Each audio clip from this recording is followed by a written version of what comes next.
ठीक है, मैं रिकॉर्डिंग शेयर कर दूंगी, एक मिनट रुक जाए, मैं रिकॉर्डिंग शेयर कर दूंगी, जिसको कंफ्यूजन है वो उसको दोबारा से रिपीट पे लगा लगा के देखता रहे। मैम अब समझ आ गया, अब बस कोफैक्टर्स नहीं आ रहे समझ। एक मिनट, माइनर्स क्लियर हो गया ना, मेजॉरिटी को क्लियर हो गया। माइनर्स के लिए याद रखिएगा जितने एलिमेंट्स मैट्रिसेस के अंदर मौजूद हैं,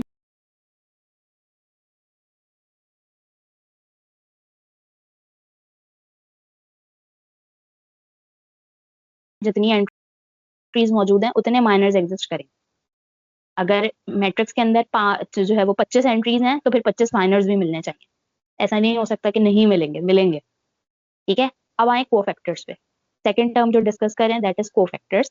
कोफैक्टर्स इसी माइनर्स के थ्रू मिलते हैं। ठीक है, अब कोफैक्टर अगर हम 1 1 का निकाल रहे हैं तो हम क्या करते हैं, -1 की पावर, ये जो 1 1 है इस 1 1 को आपस में ऐड कर देते हैं, ये हो जाएगा 1 + 1। ठीक है, इसी तरह से जब आप -1 की पावर 1 + 1 किया और इसको m1 वाले माइनर से मल्टीप्लाई करा दिया, तो -1 की पावर क्या हो जाएगी, 1 + 1 स्क्वायर। ठीक है, और m1 का आंसर किसके बराबर आ रहा था, -1 का, वो हमने यहीं पे रखा। तो -1 को 1 से मल्टीप्लाई करने पर रिजल्ट इज इक्वल टू 1। इसी तरह जब आप C12 का काम करेंगे तो ये क्या हो जाएगा, -1 की पावर 1 + 2। ठीक है, और m12 आपके पास किसके बराबर आ रहा है, m12 हमारे पास -5 आ रहा है, इसलिए हमने -5 प्लेस किया। दोनों को आपस में मल्टीप्लाई किया, रिजल्ट क्या हो गया, पॉजिटिव। इसी तरह C23 यानी कोफैक्टर निकाल रहे हैं हम किस पोजीशन का, सेकंड रो थर्ड कॉलम का। तो -1 की पावर क्या हो जाएगी, 2 + 3। ठीक है, और किससे मल्टीप्लाई होगी, m23 से, यानी जिसका कोफैक्टर निकल रहा है उसी का माइनर कंसिडर किया जाएगा। ये हो जाएगा -1 की पावर 5।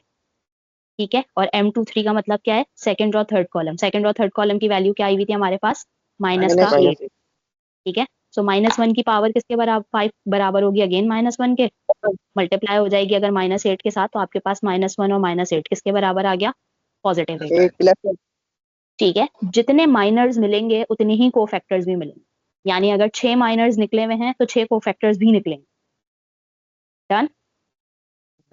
माइनर जी, माइनर और कोफैक्टर की वैल्यू सेम होनी चाहिए दोनों की, जरूरी नहीं है।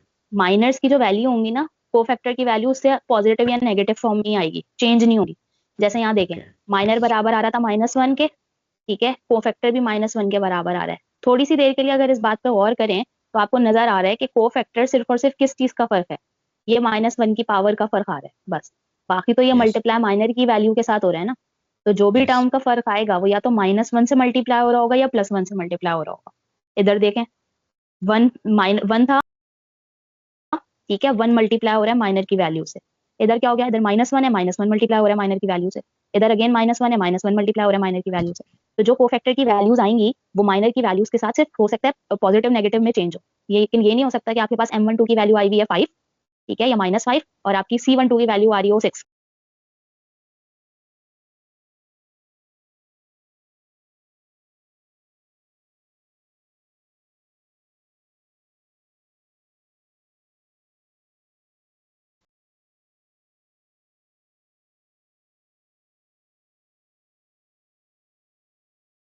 नेगेटिव में चेंज हो, ये लेकिन ये नहीं हो सकता कि आपके पास m12 की वैल्यू आई हुई है 5, ठीक है, या -5, और आपकी C12 की वैल्यू आ रही हो 6।